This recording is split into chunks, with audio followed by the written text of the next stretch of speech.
jërë ngeen jëf mbokk yi ñuy suivre saa su nekk sur la Bpactu dalaatel leen ak jàmm fii nii ci suñu kër tonton Laye Diaw ñu am habitude lool nag di ñëw di ko seet si mu ñuy décortiquer li nga xamante ni moom moo di wàllum sport gis nañ ni nag Sénégal dafa jóge ci ñaari match ñaar yëpp mu daal di ci nul digganteem ak Congo digganteem ak Eswatini Aliou Cissé ñëw indi woon ci benn classement bu bees muy 3-5-2 bañ ci jógee nag am na critique yu bari yu ci nekk ñenn ñi nee nañu kii nii di Aliou Cissé dafa war a joxe équipe bi ñeneen ñi nag ñoom ñoo ngi koy encouragé ñu ñëw rek laaj ki nga xamante ni moom moo di suñu tonton Laye Diaw naka la gisee loolu naka la jàngatee match yi ak lan lay wax ki nga xamante ni moom moo di Aliou Cissé tonton ziar naa la. Amina may delloo ziar di kontaan ci jotaay bi encore li tax ma kontaan moo di ñëwoon ngeen fii te comme dellu si ngeen cela veut dire que mereewu leen ma ñëwoon ngeen fii te dellu si ngeen. Cela veut dire que mereewu leen ma alors kon ñu ànd ci waxtaan ci sujet bi nga xamee ni dafa yomb traité parce que question yi nit ñi di poser yëpp dafa indaale réponse il s'agit de Aliou Cissé man entraîneur su ma koy jugé dama koy jugé ci bilan lu mu def bala may jël entraîneur bi damay seet lu mu def Aliou Cissé mi ngi ci diggante Coupe d'Afrique des Nations ak Coupe du monde de football tey mi ngi ci 26 matchs de qualification Aliou Cissé entre la Coupe du monde et la Coupe d'Afrique des Nations 26 gagné 22 def 4 matchs nuls ay matchs amicaux la doon perdre matchs amicaux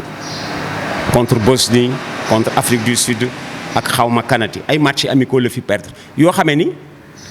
ni mu def ci diggante Brazzaville ak Thiès noonu la defoon en finale mu perdre contre Algérie après avoir perdu c'est vrai en poule 1-0 en poule ak Algérie 1-0 en finale ak Algérie 2017 toujours Aliou Cissé def quart de finale Coupe d'Afrique perdre que à l'épreuve du tir au but contre Cameroun futur vainqueur le fait que le Cameroun année boobu en 2017 gagné Coupe d'Afrique des Nations bi dafa gën rafetal suñu CAN parce que ñun ki ñu éliminé tir au but dafa gagné demi-finale bu set ak finale bu set ci diggante Ghana ak Égypte Ghana en demi-finale Égypte en finale ñun mu joué ak ñun dem tir au but ba léegi maa ngi ci bilan Aliou Cissé mais nit ki noonu nga koy jugé mu qualifié ci avant la limite qualifié sans défaite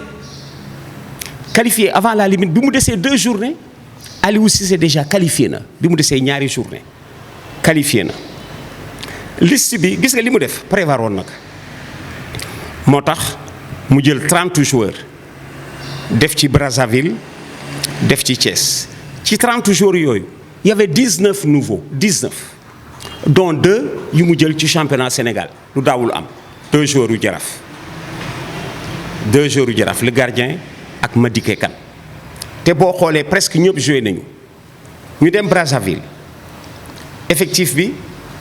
tourné autour de 8 nouveaux ils étaient 8 à commencer le match à Brazzaville on fait match nul 0-0 sur un terrain qu'ils découvrent le synthétique parce que xam nga kii seetaan xamul difficulté bi nekk ci synthétique il faut être footballeur pour xam difficulté bu nekk ci synthétique dama lay jox benn exemple en France la fédération française de football a tôt fait de dire fu gazon synthétique am équipe de France du fa jouer ji par exemple am na Lorient en France gazon synthétique Lorient xam nañ ni équipe de France du fi jouer parce que la fédération française dafa tere gazon synthétique loolu moo indi d'ailleurs Lorient di profiter di gagner ay équipe yu muy recevoir parce que ci gazon synthétique bi la dëkk te ñee miinuñu ko ñu jouer ci boobu gazon synthétique alors tu as parlé Amina de tactique 3-5-2 du dara lu dul xam nga loolu lan la mooy damay seet beneen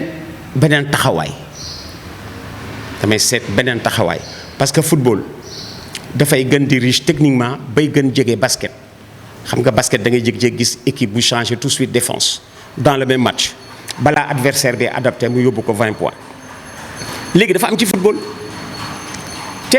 kii gis nga tactique amul importance li tax amul importance amul benn tactique bu ñu la mën wax ni mooy gagné tactique yëpp dañu dépendre ci animation wu ñi koy def tactique yi ñi ngi dépendre ci ni ñu koy animer 3 5 2 ba pare nag muy looy def pour améliorer quelque part. am na lu ñu deflu attention keroog bi ñu jógee Brazzaville xam nga footballu Sénégal globalement du footballu possession ñun attaque rapide la ñuy def même en club footballu Sénégal style du Sénégal du style possession garder ballon bi muy dem à droite à gauche au milieu non ñun duñu style possession style attaque rapide lañu nga seet keroog à Brazzaville on a eu 60% de possession en première mi-temps 60%. on est chez l'adversaire ki nekk ci dëkkam da nga ko fekk ci dëkkam làq ko bal bi on a eu 60% moom moo am 40. li Sénégalais yi doon critiquer moo posé problème congolais yi parce que l'entraîneur congolais a dit le Sénégal daf ñu dominer à l'entrejeu loolu moo doon utilité 3-5-2 ils ont rarement eu le ballon les Congolais Sénégal leen fekk ci terrain bu nga xam ne miinu ko privé leen de ballon on avait 8 nouveaux l'un d'eux est sorti homme du match Abdou Diallo ñu dellu si Thiès mu dugal 7 au départ du match de Thiès Eswatini xàmmewuñu équipe bu Sénégal bi mais dañ naan ñi ngi naan mais ana ñu dugaloon but ya ana Famara Diédhiou mi ñu dugaloon 3 buts Eswatini gisuñ ko ana Sadio Mané ñi nga xam ne gisuñ ko ils ont eu de la peine à prendre la mesure de l'équipe du Sénégal ci saa si ils réalisent qu'ils jouent peut-être une équipe B mais ils vont se battre te boo xoolee statistique gu matchu Thiès bi musuguma seetaan match équipe nationale Sénégal boo xamee ni le gardien sénégalais ñaari bal la jàpp benn en première mi-temps benn en deuxième mi-temps te bu deuxième mi-temps bi Cheikh Kouyaté ka passe de la tête mu jàpp ko sinon notre gardien on ne l'a pas vu dans le match même le but qu'il prend on peut ne pas le voir parce que gardien dana jël boobu but seul défaut il était un peu trop avancé mais il faut comprendre que c'est son premier match il faut être footballeur pour comprendre celui qui débute en équipe nationale c'était son premier match on le lui concède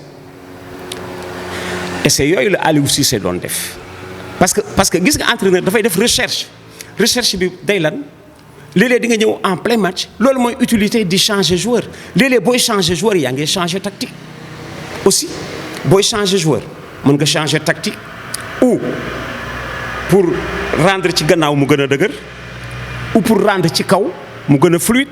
changement bi day wax comme pion de jeu de dame pion boo laal rek wax nga léeg-léeg ci changement yi day wax mais Aliou Cissé loolu la def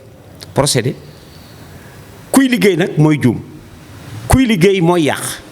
dafa doon def ay ñiy def recherche léeg-léeg il se plante ci recherche yi ñuy def réer ci complètement dafa doon def recherche ça n'a pas abouti mais sans conséquence parce que nous étions déjà qualifiés man dama gisul luy ndeyu critique yu acerbe yi liggéeyam la te mi ngi sóoraale le Sénégal des prochaines années j'appelle Sénégal des prochaines années des joueurs yu nga xam ne ils ont 20 ans mën nga ci compter encore 8 ans pour équipe nationale loolu la doon def investissement la ñaari match yëpp investissement la autant à Brazzaville qu'à Thiès gisuma ci vraiment dara lu war tax nit ñi di agité wu évidemment moom il n'est pas exempt de tout reproche d'accord na parce que 0 faute du am fenn certes les statistiques plaident en sa faveur mais Aliou dafay làqu trop dafay éviter trop nit ñi yow ñi la dénk seen alal boo leen di làqu mën nañ yaakaar ni xëy na da nga ko kasaraal wala da nga koy waaj a kasaraal loolu moo di défaut man gëm naa ni tey jii ci football bi li ma ci fekkee bare na trop gis naa ci lu bare man defar naa équipe nationale entraîneur national fekk na ma sama kër ni ma defaral ma liste defar naa ko. C'était en quelle année? Les années 80 entraîneur bi dafa ni ma dañ ma boole ak yow ma seet si la parce que dañ ni ma soo ma defaree les listes mën na am chance li ma soxla nekk ci biir ndekete booba temps seeti na sama beneen mag Serigne Ali Cissé mag Serigne Ali Cissé la sant loolu kenn yëgul sa morom mu jël suñu ñaari liste confronté leen équipe boobu dund na 10 ans parce que nous sommes au milieu des années 80 équipe bi dem na ba 92 bu ñii dee dugg ñii di génn parce qu'une équipe c'est ça ci effectif 30 joueurs léeg-léeg am 5 yu génn am 5 yu dugg toujours est-il que c'est toujours le même effectif C'était la première fois. La deuxième fois kii dama koy tudd Karim Séga Diouf impliqué na ma techniquement. Il me dit Laye tu étais à Lomé gis nga équipe bu Togo bi man gisuma ko et je te fais confiance defaral ma benn plan d'approche du match ma defaral ko plan d'approche. Après j'ai eu peur parce que c'est quelqu'un qui va travailler sur la base de ce que je lui ai donné. J'ai eu peur la veille du match du ma nelaw ma ne kii su perte ça va être ma faute su perte ça va être ma faute yàlla suturaal ñu gagné fii 5-1 ma koy xool muy traverser match bi sur la base des notes que je lui ai données ñu gagné 5-1 dimanche boobu dama nelaw ba biddanti parce que la veille nelawu ma woon ndax consigne yi ma ko jox yàlla suturaal ñu mais nous sommes tous des footballeurs te football yëfu footballeur la gis nga li ma la wax ci diggante entraîneur bi nga xamee ni jox na ma liste ma defar ko ndekete sant na ko aussi Serigne Ali Cissé. liste boobu dem na ba bokk ci Coupe d'Afrique. waaw liste boobu moo di liste bi ñu dugalaat en Afrique nous étions au milieu des années 80 86 lañ dellu si à la CAN 86 lañ dellu si à la CAN génération boobu dem na ba Sénégal 92 génération boobu. dem na ba Sénégal 92 tellement vrai que ñaar ci ñoom moo ñu yóbbu en 94 à la CAN en Tunisie parce que football bu ko ay footballeur amee rek dara du réer dara du yàqu. Je suis en train de traiter Aliou Cissé il y a quelques semaines je disais Aliou Cissé dama ko mere je l'ai dit à la radio dans mes émissions j'ai dit que Aliou Cissé dama ko mere li taxoon ma mere que moo di benn footballeur sénégalais musul am 99 sélections boo ko joxee une 100e sélection rek mu dugg dans la postérité dans l'histoire barki de maa ngi gis français yi di traité seen centenaire les français ñun amoon ci kenn ku mën def 100 ans 100 sélections muy Henri Camara te jox ko te mënoon na ko jox ma ni Aliou Cissé dama ko mere mais je prends sa défense ci situation bi parce que bokkul situation bi je prends sa défense parce que boo ko jugé globalement il a bien travaillé xam nga lu nit ñi fàtte ami xam nga lu nit ñi fàtte dañu génn barki démb ci CAN 2019 CAN 2018 ah 2018 ah waaw. waaw 2019 bi ñu final ak Algérie alors bi ñu paree ci CAN bi lu observateurs yi wax y avait le match dans le match moo doon le match des entraîneurs tubaab contre les Africains parce que dafa amoon beneen tendance bu doon dellu si le retour des entraîneurs tubaab en Afrique dafa commencé woon di dellu si ca final ba ñu ni attention Aliou Cissé Sénégal et Djamel Belmadi ont protégé l'expertise locale parce que 2 entraîneurs africains vivant en Afrique ñooy final mu nekk plébiscite bu nga xamee ni c'était très honorable pour le football sénégalais surtout que Aliou Cissé dafa jëloon place su tubaab place su Giresse la jël pour te dire que ñun duñ def attention ci xam nga tuddal naa la Giresse gis nga Giresse bi muy dem son bilan était positif parce que Giresse bi muy ñëw Sénégal nous étions 30e ci classement CAF bi muy dem nous étions 15e te wax na ko nee na man j'ai réussi bi may ñëw vous étiez 30e maa ngi nii di dem vous êtes 15e Aliou Cissé moo ñuy jëlee 15e place yóbbu ñu première en Afrique ñuy qualifié facilement ci CAN yi ak coupe du monde yi sans défaite lii dafa doon procéder à des essais exactement comme ku doon wut ci liggéey ba xaw tarxiis yàquwul de parce que amuñu défaite amuñ ci défaite yëpp ñaar dañu nul te benn bi ci dëkku jàmbur koo nul ci sa dëkkam nga ko fekk ba match ba dee match ba amee njëriñ dool ko fa 4-1 bi match bi amee njëriñ dañ ko fekk Eswatini door ko 4-1 Congo bi match bi amee njëriñ fii lañ ko door 2-0 ñaar ñi indi coow ñi 6-1 lañ leen door 6-1 diggante Eswatini ak Congo Eswatini 4 fii ñu jël mu nul 1-1 amul problème tey jii na Sénégalais yi di xool li am dans le monde le Brésil est en demi-finale de coupe du monde chez lui au Brésil Allemagne door ko fa 7 Barcelone bi nuru équipe bu ay demi-dieu defar Bayern door ko 7 ce sont des choses qui arrivent dans le monde du football ba nga dem ba en Allemagne Macédoine nga fa fekk Macédoine nga xam ne kuy dajeek moom léeg-léeg da nga war jëndi mburu rek Macédoine lekk ci Macédoine bi Macédoine nga fekk en Allemagne gagné ko. Ce sont des choses qui arrivent ci football parce que risque zéro amul sujet mënuloo ko maîtriser à 100%. Tu as beau te préparer waa ji loo ko mën ci football loo ko mën dana am occasion bu la ko jëkkee dugal nag match bi inversé ba pare léegi tactique yi évoluer tactique yi dafa évoluer dafa am benn particularité ci football rek moo di sport bu nga xam ni mën nga jouer ku la mën te du la gagné ki la mën nga jouer ak moom te du la gagné parce que dafa am foo war jàpp bu la wóoree ni mënuloo ko gagné yow am na foo war jàpp ba du la gagné moo ñu dal ak Eswatini mu dugal ñu bii ba à la 3e minute faf la ngaa mu ci làqu ci bañ a jouer et pour faire un match il faut être 2 moom mu bañ a jouer touche sax bu ñu ko amee dañ koy bañ jël bal bi touche bu ñu ko amee seen gardien bu jàppee bal taxaw fii tëdd mooy gis nga ci arrêt de jeu yi léeg-léeg nga gis ku ni arrêt de jeu yi sax arbitre bi yokk na ci 2 minutes xam nga fu mu ko jëlee ci biir arrêt de jeu yi ñoom Eswatini ci biir arrêt de jeu yi dañ ci doon créer yeneen arrêt de jeu 5 minutes grignoté nañ ci 2 minutes ci tëdd bañ jóg gaañulu arbitre bi def ko fa mais amul gisoo le monde l'Afrique et le monde n'ont pas traité le match de Thiès traité wuñu Sénégal ñun ñoo ko traité pourquoi traité wuñ ko ils disent Sénégal déjà qualifié il peut se permettre n'importe quelle gymnastique entre Brazzaville et Thiès te moom la Aliou Cissé def am na sax benn moment am na ñu ne woon mais Aliou Cissé léegi su ko neexee mooy bi tubaab yi di wax naan duñu leen bàyyi ñu ñëw duñu bàyyi seen pro yi ñëw pour cause de corona amul benn sécurité am na ñu ne na jouer avec une base locale une entente Jaraaf Tëngéej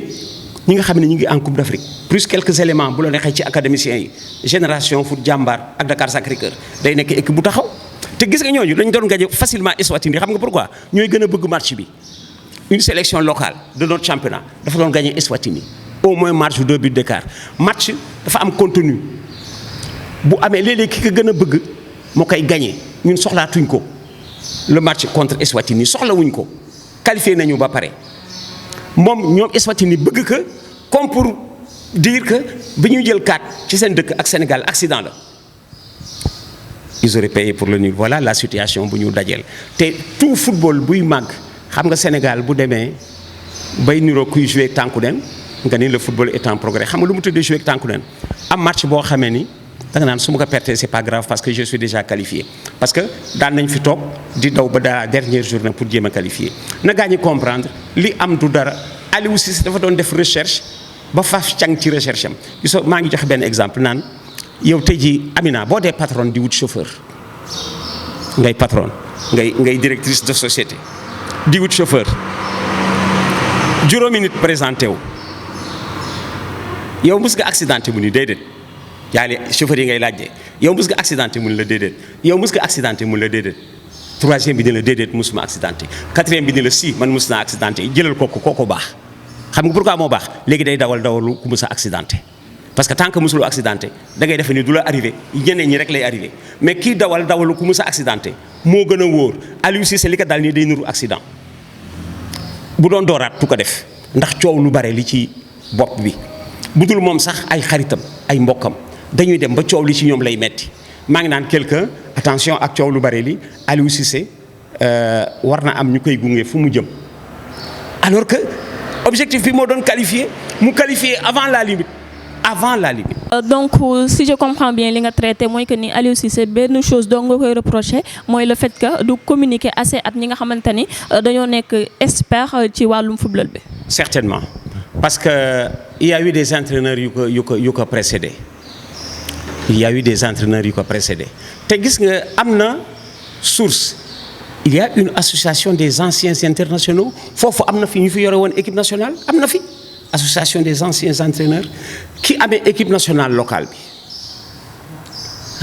ki amee locaux yi ki amee juniors yi ki amee cadets yi ñun ñëpp ay potentiel entraîneur en chef lañu day échanger ak ñoom ñu ngi xool match yëpp di lire dafay échanger ak ñoom Aliou vit en vase clos boppam rek ku xër la nag xër moo di bëgg toujours aller de l'avant c'est un battant Aliou c'est un battant soo gisee ñi mu bokkaloon maillot en 2002 même ñooñu dañ koy dal ci tëju bi mu tëju ni boolewu leen ci dara da ngay laajte lii loo ci xalaat. man j'ai Pape Diop moo ñu yóbbu au Caire en 86 ci suñu kaanu résurrection kaan bi nga xam ne ci la footballu Sénégal di judduwaat. Pape Diop kooku c'est un des premiers Sénégalais professionnels les années 50 il est allé en France. Pape Diop moo ma mag fuuf dama daan seetaani entraînement équipe nationale booba temps équipe nationale dafay entraîner tous les jeudis à Demba Diop léeg-léeg mu ni ma sama rak loo xalaat ci lii. il me fait confiance pas en tant que journaliste parce que journaliste du spécialiste football journaliste spécialiste profession la. Il sait que je suis footballeur. J'ai joué au Sénégal au plus haut niveau. J'ai même eu une présélection en équipe nationale. Je n'ai pas été retenu dans la sélection définitive. Loolu moo tax mooy posé wu question bi parce que question bi ma posé du question booy posé journaliste question booy posé footballeur la te xam na ni footballeur la. Pape Diop le faisait. Karim Sega Diouf fekk na ma ba sama kër ni ma laay adversaire bi ma am bi ngeen di dem au match aller demuma gisuma ko je veux que nga filer ma ay information yu nga xam ni damay préparer le match sur cette base. Ñu passé chez moi près de 3 heures sur les points forts et faibles de l'équipe, ce qu'il faut faire et ce qu'il ne faut pas faire. Parce que équipe boobu gis naa leen c'est moi qui ai couvert tout le match xool naa leen 90 minutes xam naa à peu près lu ñu mën ak lu ñu mënul mais bi Karim Sega di préparer match bi j'avais peur.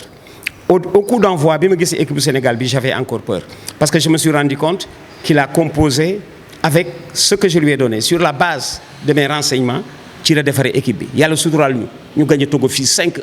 Je me souviens 2 buts de Moussa Ndaw je crois 2 buts de Mamadou Diallo et 1 de Amara Traoré ñu gagné fii Togo 5-1 yàlla suturaal ñu du dara lu dul échanger Pape Diop daf ko doon def Aliou ci xadaram en équipe nationale il lui est arrivé de se battre ak ay partenaires am xeex Aliou ci xadaram ci détermination ak engagement am gis nga bi ñuy dem à la CAN 2000 joué na le dernier match préparatoire ici contre Côte d'Ivoire ñu gagné ko 3-0 je crois 2 buts de Fary Faye 1 de Mamadou Diallo ou 2 de Mamadou Diallo 1 de Fary Faye on avait gagné 3-0 3 buts c'est Fary Faye et Mamadou Diallo Peter mooy entraîneur Peter dafa ko bëgg sélectionner mu bañ en 2000 dafa bañ te professionnellement il avait raison parce que booba temps mi ngi PSG nekk presque ci groupe aspirant PSG ni que booy dem CAN nga wax ñu ko loolu mooy boo demee CAN daañu la reyee ci suñu tablette demul. celui-là 2000 demul 2002 mu nekk capitaine lu mu def ci diggante bi voilà Aliou Cissé lu mu def ci diggante bi ba dès sa première campagne mu nekk capitaine am na lu mu def entre 2000 et 2002 te li mu def xam naa ko. Tout le temps mi ngi woote téléphone ses partenaires il faut que l'on fasse quelque chose suñu génération bi foog ñu marquer le football sénégalais looloo ko def capitaine tout le temps di ramater le groupe di wax lu jëm ci équipe nationale Sénégal tout le temps di defar ci téléphone ñoom ñëpp ñu nga en Europe loolu moo ko teel def capitaine.